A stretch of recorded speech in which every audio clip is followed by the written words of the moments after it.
अस्सलाम वालेकुम viewers, programme बाहर की बात के साथ मैं हूं आपकी मेज़बान निदा अमीन। और नाजरीन, मैं इस वक्त मौजूद हूं सेनेटर आजिज़ धामरा साहब के घर पर मौजूद हूं। इस वक्त जो इंफॉर्मेशन सेक्रेटरी हैं पाकिस्तान पीपल्स पार्टी के और साथ ही साथ यूथ विंग के प्रेसिडेंट भी रह चुके हैं, और उनसे यकीनन आज पाकिस्तान पीपल्स पार्टी की कारकर्दगी के हवाले से तो बात होगी ही, और आगा सिराज दुरानी साहब का केस भी देखने में आया, उस पर भी बात होगी। लेकिन सबसे पहले शुरुआत करूँगी पुलवामा अटैक के हवाले से, और इस हफ्ते की बड़ी खबरों के हवाले से अगर बात की जाए तो DGISPR ने कहा कि जी भारत की जंगी तैयारियों पर दिफा हमारा हक है और हम पूरी कुव्वत से जवाब देंगे, ऐसा कहना था मेजर जनरल आसिफ गफूर का। आगे मज़ीद कहा गया कि जी भारत का सारा मीडिया जंगी सहाफ़त कर रहा है, और अगर इस बात को देखा जाए तो ये बात यकीनन गलत नहीं होगी, क्योंकि पिछले गुज़िश्ता रोज़ से हम देख रहे हैं कि जी भारत का जो मीडिया है वो काफ़ी जंगी सहाफ़त करता हुआ दिखाई दे रहा है, और जिस तरह से बिना एविडेंस के पाकिस्तान पर इल्ज़ाम लगाया गया वो एक इंतहाई अफसोसनाक बात है कि with in 24 hours without any evidence आप लोगों ने पाकिस्तान पे इल्ज़ाम लगा दिया, और उसके बाद आप लोग जो है वो जंगी सहाफ़त कर रहे हैं। और ऐसा लग रहा है कि भारत जो है वो अपने एंकर्स को बॉम्ब और मिसाइल बनाकर जो है वो पाकिस्तान पर फेंकने की कोशिश कर रहा है, और हमारे वज़ीर आज़म ने इसका बाकायदा जवाब भी दिया। उनकी स्टेटमेंट में वैसे तो सब सुन चुके होंगे, लेकिन उसके बावजूद मैं बताती चलूँ कि वज़ीर आज़म साहब ने इमरान खान साहब ने कहा कि जी पुलवामा वाक़े पर भारत को तहकीकात की उन्होंने पहले तो पेशकश की, उसके बाद उन्होंने कहा कि जी भारत के पास कोई इंटेलिजेंस मालूमात हैं तो हमें दी जाएं, अगर भारत ने तैश में आकर कुछ किया तो हम भी भरपूर रद्द अमल देंगे। अब इसके बाद, इस स्टेटमेंट के बाद इंडियन मीडिया पर इस तरह के टिकट्स चलना शुरू हो गए कि जी इमरान खान साहब की तरफ से थ्रेट किया गया है। जी क्या थ्रेट किया गया है? मतलब अगर आप लोग कुछ कर रहे हैं तो हम क्या उसका जवाब भी आप लोगों को नहीं दें, या इस जवाब देने को आप लोग थ्रेट समझते हैं? आप लोग क्या चाह रहे हैं कि हम लोग हाथ पे हाथ धर के बैठे रहेंगे? अगर आप लोग टमाटर बंद कर देंगे तो आप लोग रहने दें, हमारी ख़वातीन इतनी स्ट्रॉन्ग हैं और इतनी टैलेंटेड हैं कि हमें दही में सालन भूलना भी आता है, हमें आप लोगों के टमाटरों की ज़रूरत नहीं पड़ेगी। और जिस तरह से आप लोग रिएक्ट कर रहे हैं, ख़ास तौर से इंडियन मीडिया जिस तरह से रिएक्ट कर रहा है, जिस तरह से भारत रिएक्ट कर रहा है, जिस तरह से आप लोगों ने मकबूजा कश्मीर में मजालिम के जो हद पार कर दिए, जुल्म सितम की, जिस तरह के जुल्म आप लोग कर रहे हैं, तलबात पे कर रहे हैं, सोशल मीडिया पे जिस तरह की वीडियोस वायरल हुई हैं। अभी कल मैं वीडियो देख रही थी जिसमें एक ज़बरदस्ती एक तलबा से जय हिंद के नारे लगवाए जा रहे थे। किस खुशी में नारे लगवाए जा रहे थे? जी ज़बरदस्ती नारे लगवाए जा रहे थे। ये कौन सा तरीका है? तो मकबूजा कश्मीर में जुल्म सितम की इंतहा तो आप लोगों ने कर दी है, और नाम आप लोग लेते हैं पाकिस्तानियों का कि जी पाकिस्तानी जो है वो जुल्म ढा रहे हैं, और इस तरह से पुलवामा अटैक के ऊपर आप लोगों ने पाकिस्तान का नाम ले लिया। इसके पीछे सारा हाथ आप लोगों का है। आगे नाजरीन, इस पर यकीनन प्रोग्राम की शुरुआत में पुलवामा अटैक पर तो बात करेंगे ही, भारत के हवाले से बात करेंगे। आगे प्रोग्राम में हम आगा सिराज दुरानी साहब के हवाले से भी बात करेंगे, जहाँ पर कल उनकी मुलाकात हुई सदर आसिफ अली जरदारी साहब से, और वो वहाँ पर मौजूद थे दोनों साथ में, और उनकी बातचीत चल रही थी।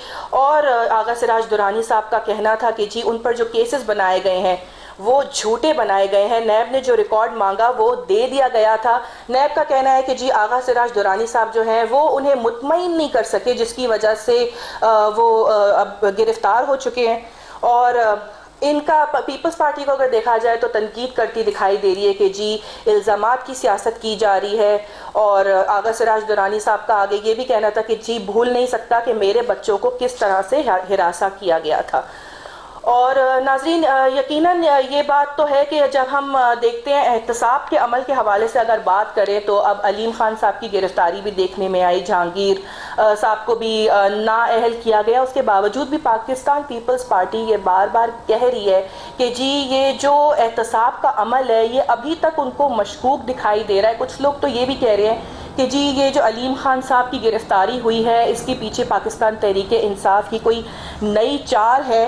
पाकिस्तान पीपल्स पार्टी का इस पर क्या कहना है, इस हवाले से ज़रूर बात करेंगे आज के प्रोग्राम में। और नाजरीन, इसके साथ साथ हमने देखा कि अभी हाल ही में अपोजिशन लीडर फिरदौस शमीम नकवी और पार्लिमानी लीडर हलीम आदिल शेख साहब और भी सिंध असेंबली के दीगर अरकान शामिल थे जब CM हाउस के बाहर एहतजाज किया गया, और वो बदअमनी के ऊपर एहतजाज किया गया, जिसके बाद मुराद अली शाह साहब से मुज़ाकरात भी कामयाब हो गए। अब ये देखना होगा कि ये लोग जो खामोश बैठते हैं वो किस हद तक बैठते हैं, क्योंकि हमने देखा है कि पहले भी पाकिस्तान तहरीक इंसाफ ने कितनी दफ़ा मुराद अली शाह साहब से, जो वज़ीर आला सिंध के, उनसे कितनी दफ़ा इस्तीफ़े का मुतालबा किया है, और अभी भी उन्होंने काफ़ी शोर शराबा मचाए रखा CM हाउस के बाहर, और उसके बाद मुज़ाकरात हुए, मुज़ाकरात कामयाब भी हुए।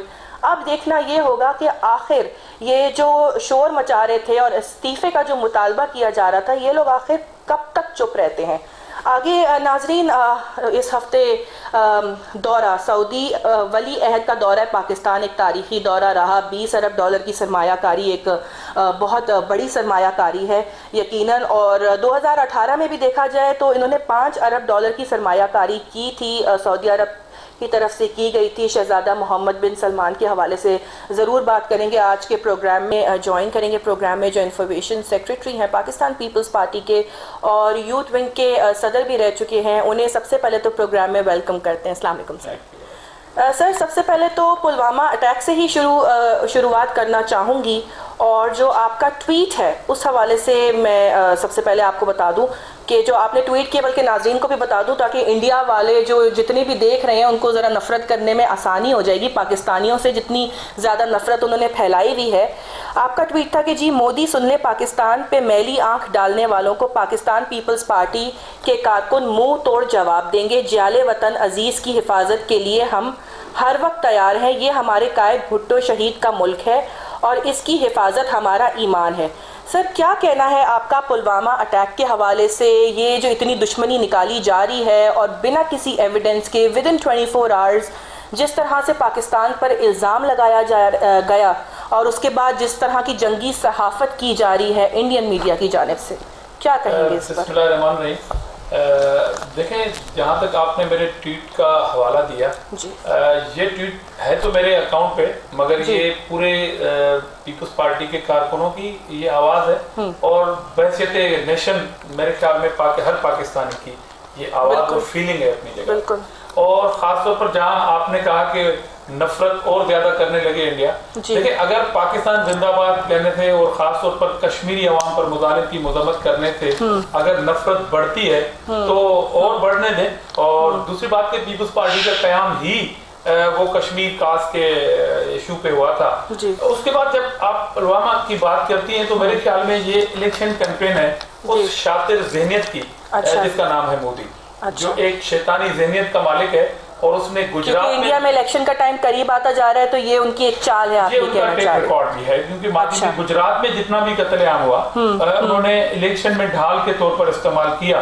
और अनफॉर्चुनेट के खिते में मोदी जैसा एक दिमाग रखने वाला, जो बिल्कुल एक इंसानियत दुश्मन और पाकिस्तान दुश्मन हुक्मरान है, जिन्होंने बांग्लादेश में जाके स्टेटमेंट दे दी कि जो बंगाल अलग हुआ था, इस हवाले से भी। तो ये इलेक्शन कैंपेन का हिस्सा जरूर है, मगर हम बहसियत पाकिस्तानी मोदी को ये इजाजत नहीं दे सकते कि आप अपनी इलेक्शन कैंपेन के लिए हर 5 साल के बाद इंसानियत के कत्ल का कोई ना कोई मंसूबा बनाए। डेफिनेटली इस तरह की सूरत हाल से खुद इंडिया से आवाजें आ रही हैं और मोदी को ये मशवरा दिया जाता है कि आपके अनट्रेंड जो आपकी एयरफोर्स है, आपकी फौज है, आपकी इंटेलिजेंस है, उसके होते हुए आप पाकिस्तान से जंग नहीं कर सकते। अनट्रेंड फोर्स का आपने नाम लिया तो आपने ये भी देखा होगा कि जी उनके 2 जहाज जो है वो जंग की तैयारी कर रहे थे और आपस में टकरा गए।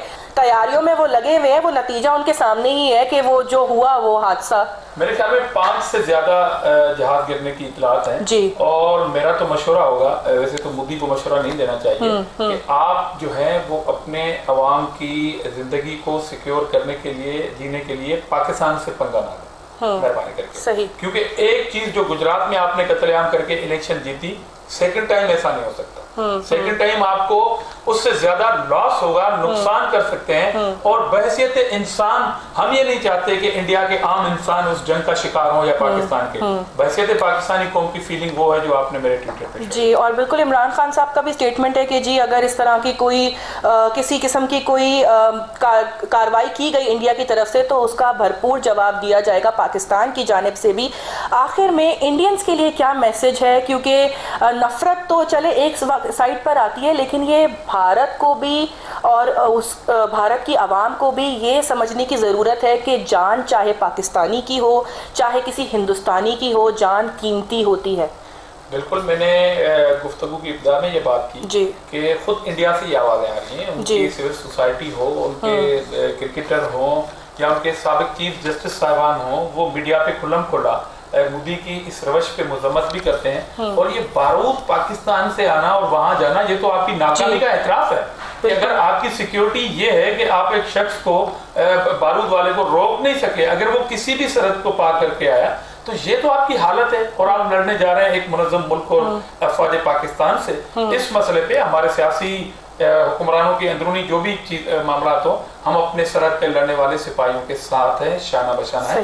इसलिए आखिर में जो आपने मशवरे की बात की, मैं इंडिया के अवाम से मुखातिब हूँ आपके चैनल की तवज्जो से कि आप अपने बेलगाम घोड़े को लगाम दें, ये आपकी जिम्मेदारी है। ठीक है, प्रोग्राम में आगे बढ़ते हैं, वरना कहा जाएगा कि जी जिस तरह से वो लोग जंगी सहाफ़त कर रहे हैं और जिस तरह से वो अपने इंडिया वाले अपने एंकर्स को मिसाइल और बॉम्ब बनाकर फेंक रहे हैं पाकिस्तान के ऊपर, वो हम भी कुछ ऐसा ही करने की कोशिश करें। लेकिन हमारा काम है आगे से जवाब देना जो हमने अभी किया, और ज़रा आग लगेगी आप लोगों को। मैं ये भी जानती हूँ कि किस किस्म के कमेंट्स आने वाले हैं आप लोगों की तरफ से, लेकिन बहरहाल हम इसके लिए भी तैयार हैं।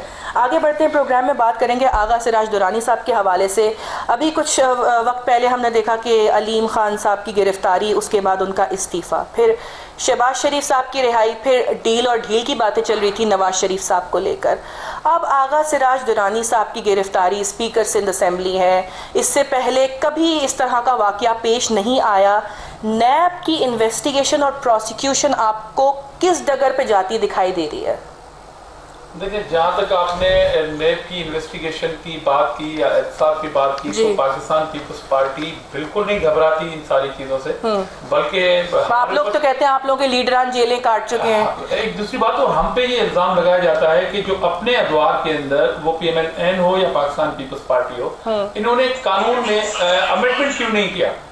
तो बात यह है कि अगर हम कर लेते तो ये जो पार्टी है, खासतौर जिसकी गवर्नमेंट है फेडरल में, ये है ही इल्जाम लगाने वाली पार्टी। तो आज यही कहते कौम को कि देखें जी, इन्होंने अपने हिसाब से बचने के लिए नैब के पर जो है वो काट लिए हैं। क्योंकि हम एहतसाब के खिलाफ नहीं थे, इसलिए हमने कहा कि चलो जी गाड़ी को आगे जाने दें।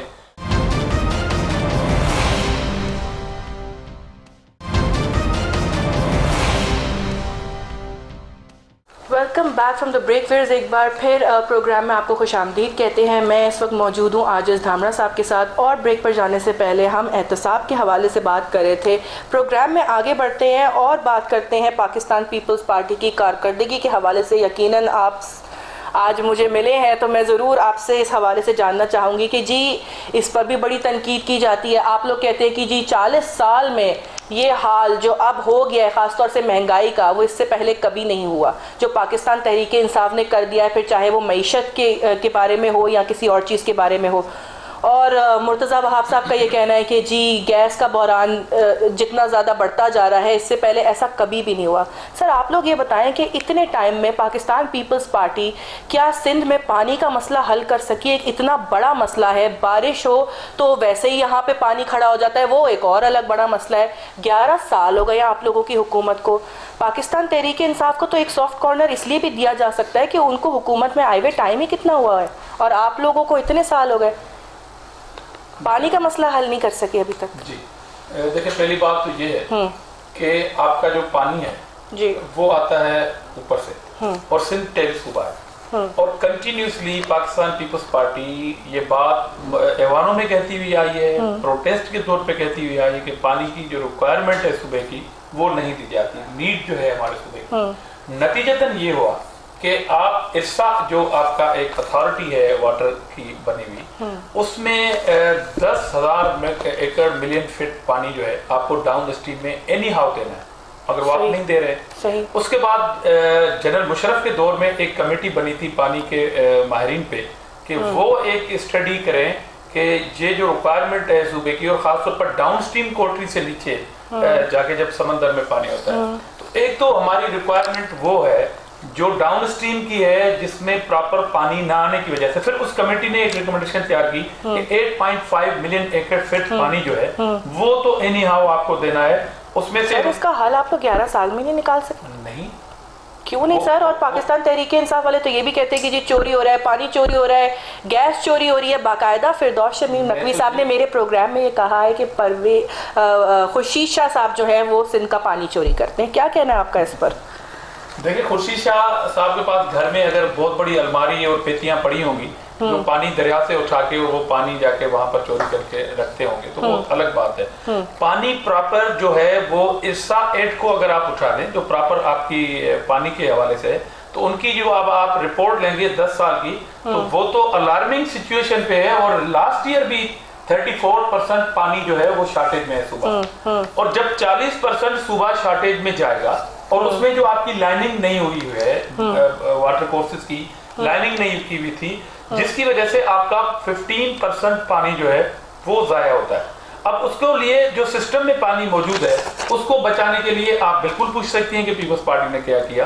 तो पीपल्स पार्टी ने लाइनिंग का एक प्रोजेक्ट शुरू किया हुआ है। अच्छा। लास्ट जो हमारी गवर्नमेंट थी उससे लेके अब तक सूबे के वो तमाम वाटर कोर्सेज और जो कैनाल्स हैं हमारे जब तक उनकी लाइनिंग कंप्लीट टेल तक नहीं जाएगी आपका 15% पानी स्टोर नहीं होगा। मैं आपको एक मिसाल देता हूँ। रोडी कैनाल जो है वो तकरीबन 200 किलोमीटर पर मुश्तमिल एक कैनाल है। सही। वो सिंध के तकरीबन 9 से 12 डिस्ट्रिक्ट को कवर करता है। 200 किलोमीटर कैनाल को जब लाइनिंग करने का एक पायलट प्रोजेक्ट शुरू किया हमने तो उसमें तकरीबन 1500 आरडीज है।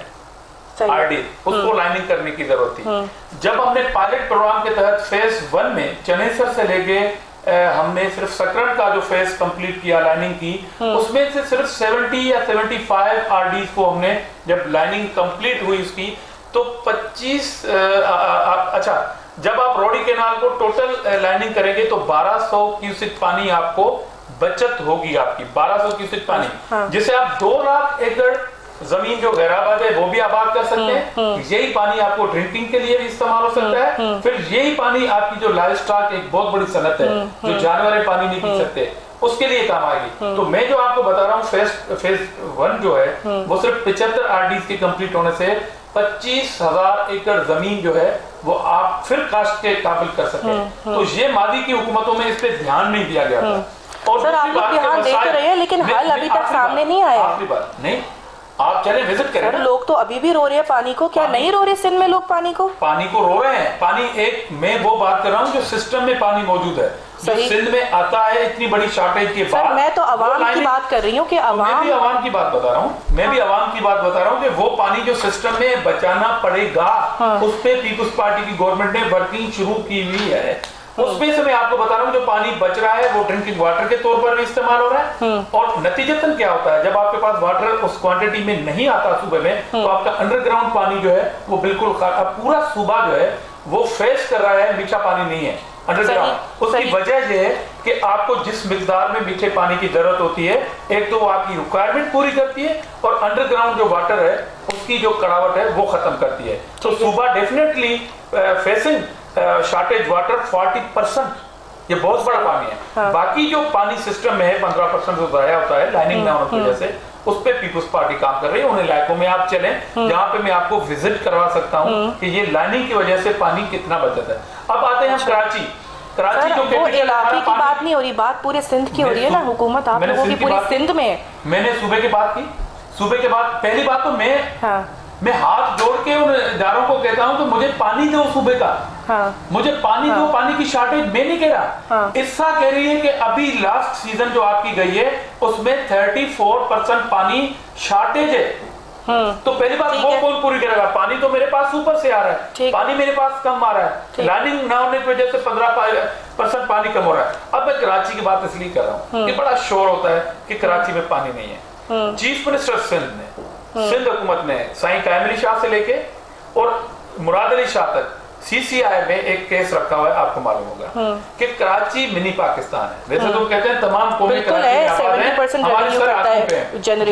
जब वो पॉपुलेशन आपकी थिक पॉपुलेशन जब रहेगी तो वो जारी आपका इंफ्रास्ट्रक्चर यूज कर रही है वो आपके रोड इस्तेमाल कर रहे हैं सेवरेज में वो पानी आ रहा है। पानी उनको चाहिए क्योंकि जो कराची की जो क्वांटिटी थी जो हमारी पॉपुलेशन की सेंसस में उससे कहीं ज्यादा कराची की पॉपुलेशन है।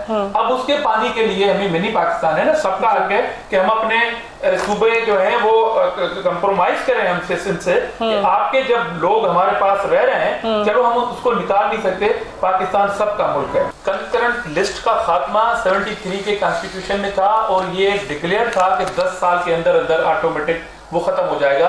वो खत्म नहीं हुआ। इस मुल्क में एक क्लर्क भी अपने पावर जो है वो कंप्रोमाइज करने के लिए तैयार नहीं होता, मगर एक प्रेसिडेंट जो फुल फ्लेज पावरफुल प्रेसिडेंट थे, उन्होंने पाकिस्तान के सूबों के जो मिलिट्री यूनिट थे उनका मुतालबा तस्लीम करते हुए, बाकी चीजों पे मैं नहीं जाना चाह रहा, सिर्फ जो फाइनेंशियल इश्यूज थे सूबों के उसमें उनको शेयर जो ड्यू था वो मिल गया। अब NICVD जब ये फेडरल का एक क्वेश्चन था, किसको याद था NICVD किसका नाम? आप मुझे सिर्फ ये बता दें कि NICVD जब से सूबाई गवर्नमेंट के पास आया और उस पर काम हुआ, इससे पहले यकीनन आपको पता होगा कि NICVD भी कोई कार्डियो का कोई यूनिट है, फेडरल के पास था। ये वो पैसे हैं जो हमें सूबे को मिले 2010 में जो अवार्ड हुआ 5 साल के, उसमें NICVD में आज कराची के अंदर पूरे पाकिस्तान के लोग इलाज के लिए आते हैं, 5-5 लाख रुपए का इलाज फ्री में हो रहा है, तो मैं क्यों ना नाम लूं? और ये कराची तक महदूद नहीं है, 13 डिस्ट्रिक्ट में NICVD हॉस्पिटल मौजूद है। उसके बाद आप चले जाएं गम्बट के इंस्टीट्यूट में, वहां पर जो इलाज होता है आपका किडनी का हो रहा है, वहां पर कार्डियो का हो रहा है, मेडिकल कॉलेज वहां पर बन चुका है, और वो पूरे पाकिस्तान का एक भी ऐसा पोर्शन KPK के अंदर जो वो तो बिलावल भुट्टो जरदारी साहब ऑलरेडी चैलेंज कर चुके हैं कि ऐसा कोई कुछ बना सकता है तो सामने। ट्रामा सेंटर आपका जो सिविल हॉस्पिटल कराची में है, पाकिस्तान का ओनली ट्रामा सेंटर, उसमें गवर्नर्स काम करने के इशू यकीनन होंगे। उसमें आप चले जाएं जिन्ना हॉस्पिटल में अब जो आपकी OPD बनी है, जो बिल्डिंग बनी है, वो आप जरा विजिट कर लें, और उसके बाद जो कैंसर वार्ड है वहां पर, जो गरीबों का फ्री ऑफ कास्ट इलाज होता है वहां पे, इससे पहले नहीं था। ये वो पैसे हैं जो सिंध सूबे को मिले और उन्होंने वहां पर लगाए। आते हैं एजुकेशन पे, एक सूबाई हुकूमत में चैलेंज करता हूं KPK के अंदर भी PTI को कि एक आप एजुकेशन के हवाले से मुझे कैडेट कॉलेज बता दें कि आपने कैडेट कॉलेज बनाया। सिंध में 7 कैडेट कॉलेज बने और खवातीन का वाहिद कैडेट कॉलेज है पूरे पाकिस्तान में जो शहीद बेनजीराबाद में कंप्लीट है। गडाफ का कैडेट कॉलेज आप विजिट कर सकते हैं। आप बिलावल मेडिकल कॉलेज, आसवा मेडिकल कॉलेज लियारी की विजिट कर सकते हैं। एक जनरल यूनिवर्सिटी कोई भी सूबाई हुकूमत अगर बता दे कि न्यू बनी है, पीपुल्स पार्टी ने लॉ की यूनिवर्सिटी पाकिस्तान में ओनली लॉ यूनिवर्सिटी जो लियारी के अंदर जुल्फकार अली भुट्टो लॉ यूनिवर्सिटी बनी है। जनरल यूनिवर्सिटी शहीद बेनजीराबाद में मौजूद है। मेडिकल यूनिवर्सिटी नवाब लाड़काना में जो चांद का मेडिकल कॉलेज था वो मेडिकल यूनिवर्सिटी में कन्वर्ट हो गया है। थरपारकर में आपकी NICVD काम कर रही है और मेडिकल कॉलेज काम कर रहा है। तो मैं चैलेंज देता हूं कम से कम इस बात में, हेल्थ और एजुकेशन में, कि कोई भी सूबाई गवर्नमेंट बताए कि उन्होंने अपने टेन्योर में एक जनरल यूनिवर्सिटी PTI ने बनाई। मेरा चैलेंज है एक मेडिकल कॉलेज तो वो आए हैं, एक NICVD बनाया। KPK के अंदर बात कर रहा हूं, अच्छा, 5 साल की, अच्छा, वहां पर पैसे उनको भी मिले। और KPK हेल्थ फैसिलिटीज के हवाले से तो आप अप्रिशिएट कर सकते हो। जो NFC अवार्ड था उसमें KPK को 1% एडिशनल मिला है तमाम सूबों से, क्योंकि इनकी लॉ एंड ऑर्डर की सिचुएशन खराब थी, तो तमाम सूबों से 1% ज्यादा पैसे मिले। सिंध में क्या हुआ, यहाँ पर 2013 में जो ऑपरेशन कराची के अंदर शुरू हुआ, प्राइम मिनिस्टर उस वक्त के मियां साहब ने कहा कि हम वफाकी हुकूमत पार्टनर है आपके तमाम इखराजात में, सूबाई हुकूमत से हम पार्टनर होंगे। मैं दावा से कह रहा हूँ 1 रुपया रिलीज नहीं हुआ और सूबे ने वो लॉ एंड ऑर्डर की सूरत हाल अपने डेवलपमेंट बजट ये जो आपने बताया अभी, आपके ख्याल में आखिरी बात ये मैंने जितने चैलेंजेस किए इनका जवाब देंगे, मैं आपके चैनल पे आके अपने ओहदे से इस्तीफा दे दूंगा। चैलेंज के साथ बात कर रहा हूं। और दूसरी बात कि आज भी सूबा फेडरल गवर्नमेंट के प्रोजेक्ट जितने भी थे वो खत्म कर दिए गए। PTI से अपील करता हूं कि वो आप सिंध में क्लेम करते हैं ना, फेडरल के मंसूबे लगाएं, वहां को सहूलत दें। 104 अरब रुपए का अब भी मकरूज है फेडरल सूबे का, हमें 104 अरब रुपए कटौती की गई है, ड्यू शेयर है वफाक के ऊपर, हमें नहीं दिया जा रहा। वो PTI दिला के दे हमें, वो सूबे की डिमांड है। अच्छा, 18वीं तरमीम के हवाले से भी मुझे आपसे बात करनी है, लेकिन एक और ब्रेक लेंगे प्रोग्राम में और ब्रेक के बाद फिर हाजिर होते हैं। Viewers, let's take a short break here. See you right back after a short break. Stay tuned.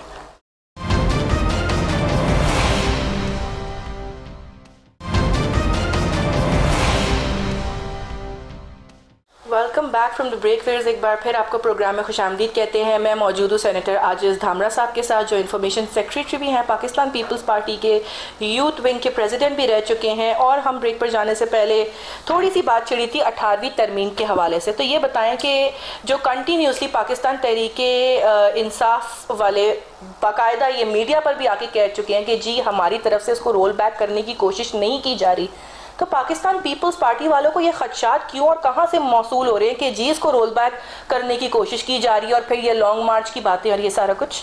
आपने सारे प्रोग्राम में जो बुनियादी सवाल किया वो ये। अच्छा, देखिए पहली बात तो ये है कि 18th अमेंडमेंट जो है वो सूबों को स्ट्रेंथन करने की एक बात थी। हाँ। और वो सूबे कौन है? पाकिस्तान एक फेडरेशन है और वो उसके फेडरेटरी यूनिट है। अब हाजमा क्यों नहीं हो रहा है? जब ये अमेंडमेंट हुई तब से ये झगड़ा शुरू हुआ और आज आगा सराज दुरानी की जो खवातीन को हरास किया जा रहा था, ये उसी ड्रामे का पार्ट है। पार्ट नंबर 1, 2, 3 आगे पता नहीं कितने पार्ट होंगे कि आप हमसे एनआरओ लें 18th अमेंडमेंट पे। वो कह रहे हैं कि हमसे ये एनआरओ मांग रहे हैं। हम पूछ रहे हैं कि आप तो उस पोजीशन में ही नहीं है कि एनआरओ देंगे। आप तो खैराती बेसाखियों पे हुकूमत बनाई हुई है आपने। दूसरी बात आप कहते हैं कि एहतसाब के इदारे कर रहे हैं, आप तो कर ही नहीं रहे। तो भाई जब आप एहतसाब नहीं कर रहे हैं तो हम आपसे एनआरओ क्यों मांगेंगे? नंबर 1। और दूसरी बात यह है कि आपने बहुत सारे सब्जेक्ट हैं 18th अमेंडमेंट के। नंबर 1 कि वो जो 73 का कॉन्स्टिट्यूशन था उसमें बहुत सारे आमरेतों ने अपनी अपनी पसंद की अमेंडमेंट कर डाली थी और खासतौर पर पार्लियामेंट को उन्होंने जेर दिखाने के लिए तमाम पावर जो थे वो 8वीं तरमीम के तौर पर प्रेसिडेंट हाउस में दे दिए। एक शख्स जुम्बश कलम से पार्लियामेंट को कान से पकड़ के घर में भेज देता था। वो सारी चीज खत्म हुई और पार्लियामेंट को अपने इख्तियारात मिल गए। नंबर 1। दूसरी बात ये थी कि एजुकेशन और हेल्थ के जो सब्जेक्ट है आपका वो सूबों का है बेसिकली। इम्प्लीमेंटेशन सही तरीके से नहीं हो पाई थी क्योंकि पीपल्स पार्टी की गवर्नमेंट 10 के बाद 12 में इलेक्शन हुए, हम चले गए, बाद की हुकूमत ने इम्प्लीमेंट नहीं किया उसमें। दूसरी बात ये थी कि जो एनएफसी अवार्ड दिया पीपल्स पार्टी की गवर्नमेंट ने 5 साल के लिए। 5 साल के लिए अवार्ड होता है, उसके बाद 5 साल के लिए न्यू अवार्ड होता है जो साबका हुकूमत नहीं दे पाई। 15 से ड्यू है मगर वो नहीं दिया जा रहा है। अब उसमें भी इन्होंने रोड़े अटकाने की कोशिश कर दी है। खान साहब कभी कह देते हैं और उनके मिनिस्टर कह देते हैं कि 3% जो है इस पे कटौती होगी। मैं कह रहा हूं कि प्राइम मिनिस्टर या वफाकी काबीना को मजाल ही नहीं है कि आप एनएफसी अवार्ड जो साबका किया हुआ है उससे 1 रुपए की भी कटौती कर सकें, क्योंकि आइन का आर्टिकल 160 उसका सब आर्टिकल 3A कैटेगोरिकल आपको कंडीशन लगाता है कि ये सीसीआई का मैटर है। जब तक आइन के इस आर्टिकल में अमेंडमेंट नहीं होगी आप साबका किए हुए अवार्ड में प्लस नहीं कर सकते तो कटौती भी नहीं कर सकते। 1 रुपए की बात कर रहा हूं, यहाँ पर तो पूरे अवार्ड के 3% काटने की बात कर रहे हैं। तो ये वायलेशन है। मैं तो मुतालबा करूंगा कि इस वायलेशन पे प्राइम मिनिस्टर ऑफ पाकिस्तान या उसके उन वजीरों के खिलाफ आर्टिकल 6 लागू होना चाहिए कि वो किस तरह बात करते हैं एक आईनी कंडीशन जो है आपको 160 के मौजूदगी में कि आप 3% एनएफसी कार्ड लेंगे। ठीक है। अच्छा सर, क्योंकि टाइम शॉर्ट है तो मैं और भी आगे बहुत सारे ऐसे टॉपिक्स हैं जिनको जल्द से जल्द कवर करना चाह रही हूँ और मैं इसके बाद आपसे थर और मिट्टी के हवाले से भी बात करूँगी कि वहाँ पर बड़ी तनकीद की जाती है कि जी वहाँ पर जो सूरत हाल है, फैसिलिटीज़ नहीं है और जो बच्चे इतनी तादाद में मर रहे हैं उसका कसूरवार पाकिस्तान पीपल्स पार्टी को ठहराया जाता है। सिंध में बदअमनी के हवाले से बात करें तो अभी मैं इंट्रो में भी जिक्र करी थी कि जी CM हाउस के बाहर एहतजाज किया गया। ठीक है, मुज़ाकरात हो गए मगर सिंध असेंबली के अरकान की तरफ से वो एहतजाज किया गया कि जी बदअमनी की जो सूरत हाल सिंध में इतनी ज़्यादा बढ़ती जा रही है उसके पीछे पीपल्स पार्टी है, ख़ास तौर से मुराद अली शाह साहब है। और खुर्रम शेर जमान साहब की स्टेटमेंट अगर आपको याद नहीं है तो मैं आपको बता देती हूँ कि उन्होंने क्या कहा। मुझे मालूम है सब जी।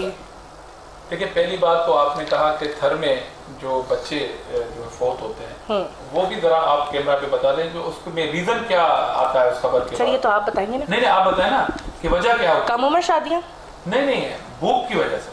अक्सर जो रिपोर्टिंग में अखबार में पढ़ता हूँ कि भूख की वजह से 3 दिन का बच्चा फौत हो गया और भूख नहीं तो आप ये एक तरह से मीडिया को कह रहे हैं कि हम गलत रिपोर्टिंग। नहीं मैं रिक्वेस्ट करूंगा कि आप रिपोर्टिंग में तो ये नहीं कह सकता कि गलत रिपोर्टिंग होती है, जाहिर बच्चे फौत हो रहे हैं, इसमें तो दो राय नहीं है। हाँ। दूसरी बात यह है कि मिट्टी के अंदर क्या ये बच्चे इशू ये है कि कम उम्र शादियों की वजह से। अब ये हमारा आर्गुमेंट माना नहीं जाता। मैं आपसे, आपके चैनल से रिक्वेस्ट करूंगा, मैनेजमेंट से रिक्वेस्ट करूंगा कि एक टीम बनाए और जाए घर में 2-3 दिन रहें और कंट्री साइड एरिया चले वो तो कम उम्र। देखिए न्यूट्रिशन आप बता दें, भूख नहीं तो फिर वजह क्या? न्यूट्रिशन। अच्छा, न्यूट्रिशन का इशू वो सिर्फ मिट्टी में नहीं, वो पूरे पाकिस्तान का इशू है। आप थरपारकर के अंदर जो रेशो निकालते हैं, आप 3 महीने का एक रेशो निकाल दें थरपारकर के अंदर, जितने बच्चे भी फोत हुए हैं, उसके बाद न्यूट्रिशन आप पीट स्वार्थ के तमाम बड़े बड़े हॉस्पिटल, जिसमें आप पिंडी, इस्लामाबाद, पिशावर, कोचा, लाहौर,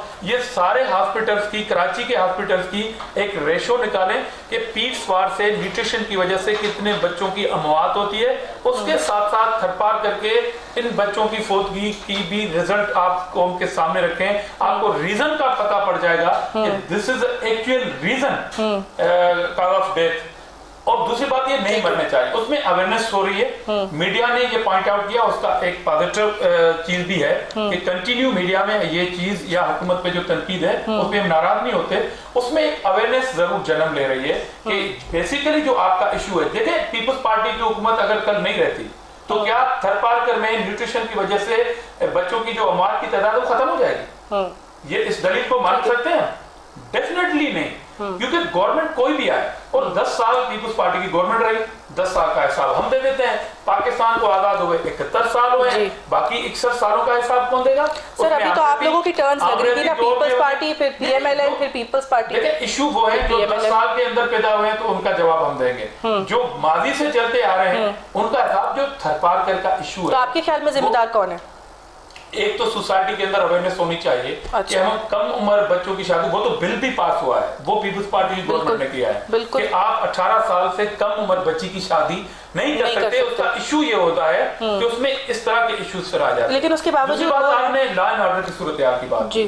देखिए मैं ये बात आपको कह सकता हूँ वसूख से कि हम ये नहीं कह सकते कि लॉ एंड ऑर्डर बिल्कुल 100% ठीक है। कहीं ना कहीं मोबाइल छिनती होगी, कहीं ना कहीं मोटरसाइकिल चोरी होती होगी, कहीं ना कहीं किसी घर के ऊपर फायरिंग की कई वाकयात हो जाते हैं। टारगेट किलिंग के ऊपर ऐसा इशू है। देखिए वो तो कराची की जो सूरत हाल थी वो तो इंटरनेशनल थी, वो तो आपको सिक्योरिटी फोर्सेस के इदारे बता रहे हैं, इसमें इंडिया का भी हाथ था, इसमें तालिबान का भी हाथ था, वो तो सिक्योरिटी फोर्सेस। अच्छा, तो पाकिस्तान तहरीके इंसाफ के जो 2 लोगों को निशाना बनाया गया। आखिरी बात क्या है, देखिए बाकी पूरे आप इंटीरियर सिंध में जाते थे पहले जब पीपल्स पार्टी की गवर्नमेंट नहीं थी, मुशर्रफ की गवर्नमेंट थी, तो कानवाय सिस्टम होता था। आप मगरिब से पहले कानवाय के थ्रू सफर कर सकते थे।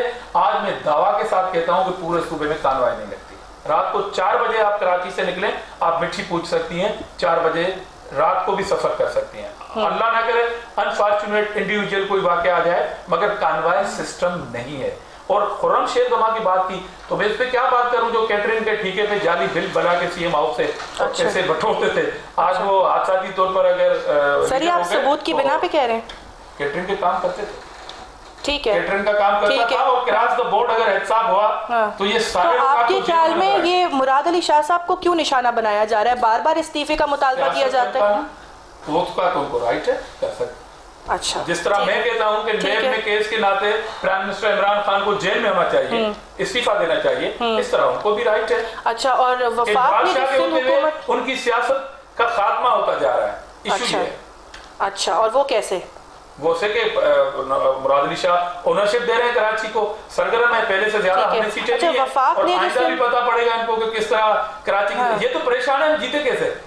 ये तो काफी दोस्त इनके परेशान हैं, दोस्त हैं हमारे। वो क्यों परेशान होंगे? बाकी सूबों में तो उन्हीं की हुकूमत है। बाकी सूबों में हुकूमत बनी, वो तरीन साहब के उस जहाज में खरीदो फरोख्त, जिसको ये कहते थे कि इंडिपेंडेंट जो मेंबर है उससे तो मैं तौबा कर लूंगा, हुकूमत नहीं बनाऊंगा, वो खरीदो फरोख्त की बड़ी मंडी है, मगर मैं उसके साथ हुकूमत नहीं बनाऊंगा। आपको याद होगा कि एक पट्टा डलता था, उस जहाज में कोई चढ़ता था, उसके वोटों से यह हुकूमत आ गई है। सही है सर। वफाक ने जो सिंध हुकूमत का बजट रोका हुआ है, मुख्तसरन आपसे जानना चाहूंगी, लास्ट स्टेटमेंट था बिलावल भुट्टो जरदारी साहब का कि जी 90 अरब रुपए देने हैं वफाक ने सिंध हुकूमत के, क्या कहेंगे इस पर? अब वो 104 अरब रुपए हो गए जी, 104। ये लास्ट वीक बल्कि 2 वीक्स पहले की स्टेटमेंट है। 104 अरब बढ़ते जा रहे हैं जी। और दूसरी बात ये है कि ये पैसे पीपुल्स पार्टी जाती तौर पर इमरान खान से नहीं मांग रहे, ये मसला पीपुल्स पार्टी और पीटीआई का नहीं है, ये मसला है एक आईनी तौर पर सूबाई हुकूमत का, सूबे का ड्यू शेयर का फेडरल से, ये प्रोविंस और फेडरल का मामला है। मगर बदकिस्मती से पीटीआई ऐसे समझ रही है जैसे हम उनको कह रहे हैं कि जेब से निकाल के पैसे दो और हमें दो। देखिए 2010 में एक मेगा डिजास्टर आया था सिंध में, मेगा डिजास्टर था फ्लड का, पूरे सिंध तबाह हो गई थी, 10 लाख से ज्यादा लोग मुतासर हुए थे। हमने उनको रिहेबिलिटेशन की, अपने घरों में भेजा। 2011-12 में खतरनाक सूबे में बारिशें आई, पूरे सिंध को तबाह कर दिया, उनकी रिहेबिलिटेशन की। सवात में ऑपरेशन हुआ, उनकी आईडीपी सारे कराची आए थे, उनको बाइज्जत तरीके से अपने गांव में भेजा। कराची की लॉ एंड ऑर्डर की सूरत हाल सूबे ने अपने बजट से की। K4 का मंसूबा फेडरल ने 1 रुपया नहीं दिया, सूबे ने अपने जो हिस्से के पैसे थे उसमें टेंडर करा लिया, काम जारी है, अभी भी पैसे नहीं मिल रहे हैं। तो ये सारे काम जो फेडरल को करने थे वो सूबे ने अपने तौर पर किए हैं। और जो दरिया पे जो पुलें बनती हैं उसमें 50% सूबा शेयर देता है। झिरक का आप सिर्फ लगे, पाकिस्तान का सबसे बड़ा तवील तरीन जो ब्रिज बना है वो सूबे ने वफाक के ताउन के बगैर बनाया है। और 2010 में आपने ड्यू शेयर दिया है एनएफसी का, 2012 में पीपुल्स पार्टी की गवर्नमेंट खत्म हुई, 2 साल में ये काम किए हमने। 2 साल जिस तरह से आप लोगों पर भरोसा नहीं किया जा रहा और जितने पैसे देने हैं वो अभी तक नहीं दिए उन्होंने, इस पर आप लोगों का, पाकिस्तान पीपल्स पार्टी का क्या रद्द अमल होगा? हम तो इनसे गिला नहीं कर रहे हैं, इनके साथ साथ हम तो साबका फेडरल गवर्नमेंट से भी गिला करते थे कि उन्होंने भी सिंध से ज्यादती की और जो वफाकी मंसूबे देने चाहिए थे वो नहीं दिए, पैसे नहीं दिए। ये भी उस डगर पे चले हैं, ये उस पैसे को अपना जाती अमाउंट समझते हैं। हम कहते हैं कि 2 साल में जो फेडरल से पैसे मिले सिंध को, सिंध ने जितने भी प्रोजेक्ट मैंने आपको बताया, आप ग्राउंड पे चेक कर सकते हैं, इतनी प्रोग्रेस किसी भी सूबाई हुकूमत ने दी हो तो हम उसके जिम्मेदार हैं। ये चैलेंज के साथ में कबूल करने के लिए फिर भी तनकीद की जाती है 11 साल में इतनी प्रोग्रेस? तनकीद तो होनी चाहिए। आप खुश हैं इतनी प्रोग्रेस से 11 साल में? मैं खुश क्या हूँ? आप कहते हैं कि आवाम खुश नहीं है, मैं वो जवाब दे रहा हूँ। आप कह रहे हैं कि आपके ऊपर एतमाद नहीं है। थर्ड टाइम सूबे के अवाम ने, सर मैं नहीं कह रही, मैं थर्ड टाइम तो हुकूमत वफाक की बात कर रही हूँ। हुकूमत कैसे बनती है?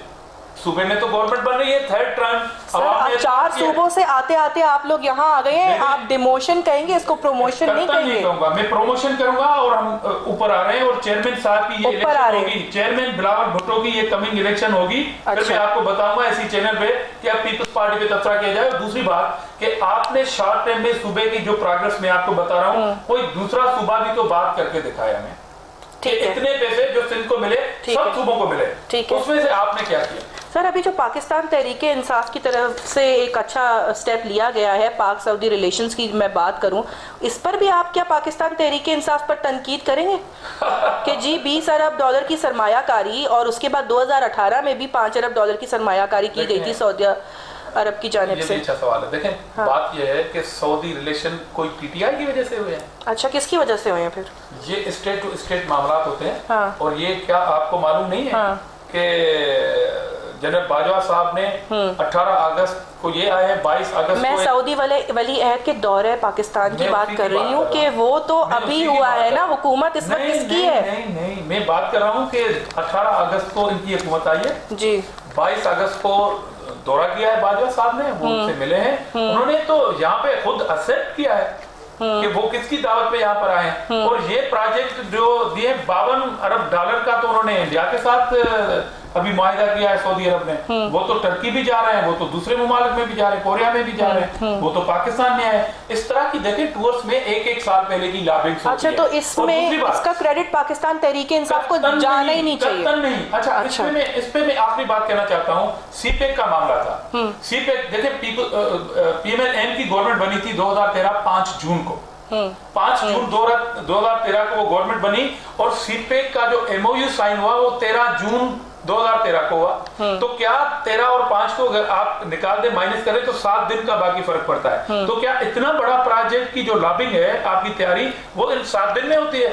वो आसिफ अली जरदारी साहब का दौरा था और अब पीएमएल-एन कह रही है कि जी वो टूर्स थे आसिफ जरदारी, और उस टाइम तनकीद होती थी जरदारी साहब पे कि आप पूरी दुनिया को छोड़ के आप लोग तो इत्तेहादी हो गए हैं ना आपस में। नहीं, ये हमारा क्लेम था, अब इसको माना जा रहा है। तो इसलिए माजरत के साथ कि ये पीटीआई की तरफ से आपने तो ड्राइविंग करके रियासती सरबराह को क्वेश्चन मार्क कर दिया है। इज्जत होनी चाहिए एक मेहमान की। अभी तो पिटीशन हो गई है कि कितने पैसे खर्च किए गए हैं, क्योंकि ये वाहिद दौरा पाकिस्तान का होता तो मैं दोनों हाथ से सल्यूट करता पीटीआई को ये तो कंटिन्यू उनको दौरा करना था, तो वो जल्दबाजी में पीटीआई की वजह से इंडिया गए सऊदी अरब के सरबराह। क्या वो कोरिया में पीटीआई की वजह से यहाँ पाकिस्तान में आने के बाद जा रहे हैं कि क्योंकि मुझे पाकिस्तान जाना था इसलिए मुझे इंडिया भी जाना है और मुझे कोरिया भी जाना है, मुझे टर्की भी जाना है और चाइना भी जा रहा है। 4 मुल्कों का दौरा है, उसमें आप कह रहे हैं कि जी हमारी दावत पे है, वो मुआहदे सबसे कर रहा है। अच्छा, तो ये पाकिस्तान तहरीक-ए-इंसाफ गलत कर रही है क्रेडिट लेके। कम तरीन मुआहदे हुए हैं वो पाकिस्तान के साथ हुए। ठीक है आजिज धामरा साहब, बहुत शुक्रिया आपके वक्त का। प्रोग्राम को वाइंड अप करने से पहले आखिरी मैसेज आवाम के लिए। देखिए, मैं आवाम से ये अपील करता हूँ कि अपने शऊर में ज़्यादा इजाफा करें। जो पार्टी इस मुल्क की बेहतरी के लिए हो, जिस पार्टी ने आपको आईनी हुकूक दिए हों, जिस पार्टी ने आपको जमहूरी इदारे दिए हों, उसकी मजबूती के लिए काम किया हो और जो प्रोग्रेस आपकी नज़र में आपको दे, आप उसके बारे में फैसला करें। बहुत शुक्रिया आजिज धामरा साहब, सेनेटर हैं पाकिस्तान पीपल्स पार्टी के, हमारे साथ प्रोग्राम में मौजूद थे, उनसे गुफ्तगू चल रही थी। उम्मीद करती हूँ कि आपको आज का प्रोग्राम पसंद आया होगा। इसी के साथ मुझे और मेरी पूरी टीम को दीजिए इजाज़त। आप लोगों से मुलाकात होगी कल एक नए मौजू और एक नए गेस्ट के साथ। तब तक के लिए खुदा हाफिज़।